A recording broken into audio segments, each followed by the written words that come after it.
What's up mga wonders, it's your boy Ian and welcome back to another day, another vlog. Let's go.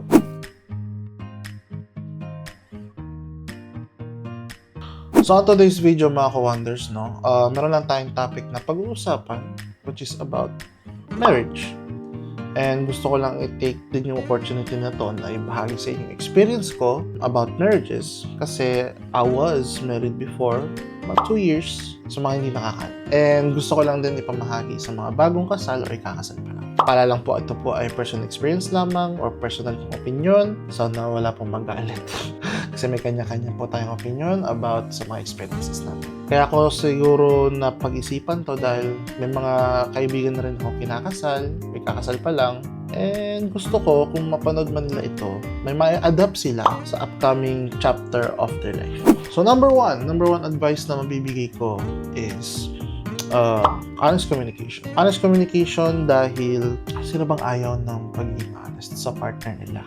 And if you're being honest with your partner, that builds trust, diba? Kailangan mo din ng trust sa relationship nyo or sa marriage nyo para mas comfortable kayo makapag-communicate and mag-open up sa isa't isa. Honest communication Kung totoo ka lang sa partner mo, kung meron kang ayaw sa kanya or siya merong ayaw sa'yo, yun, pag-usapan nyo. And make adjustments. Both of you make adjustments. And panigurado, once na na-adjust nyo yung mga flaws nyo or yung mga ayaw sa isa't isa, then it's gonna be an easier life for you guys. Magiging mas easier yung marriage sa inyo on the long run. Number 2 advice is stay as a team because disagreements will come or kahit naman kasi nung mag-shota pa lang kayo, syempre may disagreement na kayo. And that's okay. That's fine.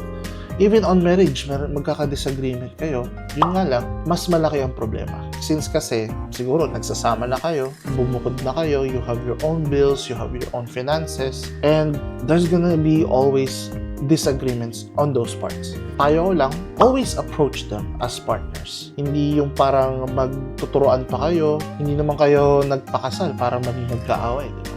I just want you guys to solve those problems as a partner. Okay, tip number 3. It's mostly on the husband side, pero it can be on the spouse side. I think it's either way or equally. It's called consistency. Consistency means showing up for your partner every day. Hindi lang kapag special ang okasyon, hindi lang kapag good mood ka. It's the small daily actions that builds trust, security, and deep love over time. Simple things like, saying I love you even on busy days, giving hugs kahit pagod ka, listening even when you're tired, choosing to be patient even when you are annoyed, and I think lastly, prioritizing your partner kahit ang daming distractions sa buhay. Hindi naman kailangan grand gesture every day. What matters is being reliable. That your partner knows kahit anong mangyari, andyan ka. Napaka-powerful kasi ng consistency because it tells your partner, you're safe with me. You're loved every single day, not just when it's convenient. Marriage kasi isn't about being perfect naman It's about being consistent in loving, forgiving, understanding, and choosing each other again and again every day. Kaya, yan.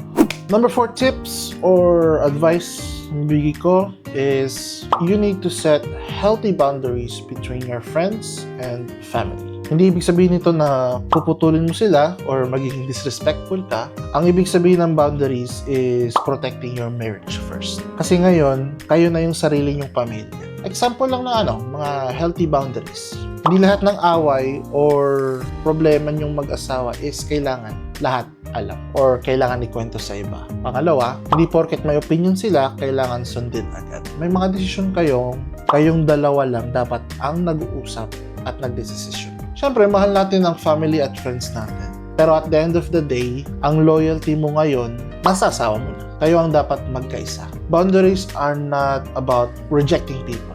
It's about prioritizing your relationship and making sure na ang ibang tao hindi makakagulo or makakapag-impluensya ng hindi healthy sa marriage. Kung walang clear boundaries, minsan doon nagsisimula yung misunderstandings, pressure, at minsan even bigger problems ng mag-asawa. Ang ending, building a strong marriage means loving others, but protecting your own home first.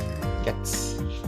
Lastly, ang pinaka-importante sa lahat, ito natutunan ko in a hard way, never lose respect for each other. Love can make you happy, kilig, excited, pero respect is what keeps the marriage strong and safe. May mga ano dyan may mga ibang scenarios dyan. Respect means listening even when you don't agree, speaking kindly kahit mainit na yung ulo mo, valuing your partner's feelings kahit alam mo minsan hindi mo sila maintindihan, protecting their dignity lalo na sa harap ng ibang tao.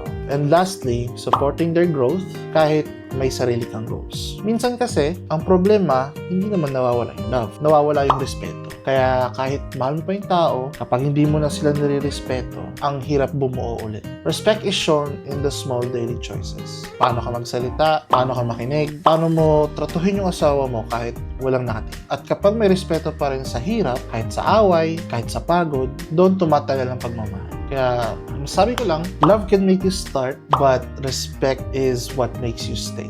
Yun ang masasabi ko.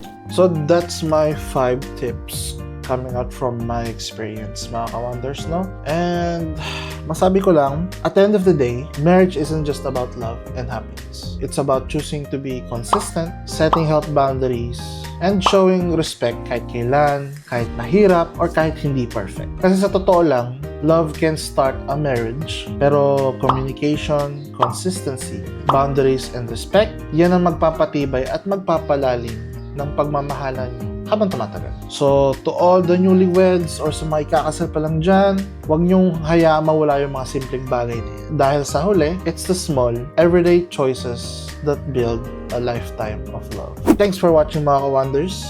If you find these tips helpful, don't forget to like, comment, and share the video. And also subscribe. Share this with someone na kailangan din marinig to today. See you sa next video. And remember, stay consistent, protect your relationship, and always choose respect. Got it? See you, mga wonders. Bye!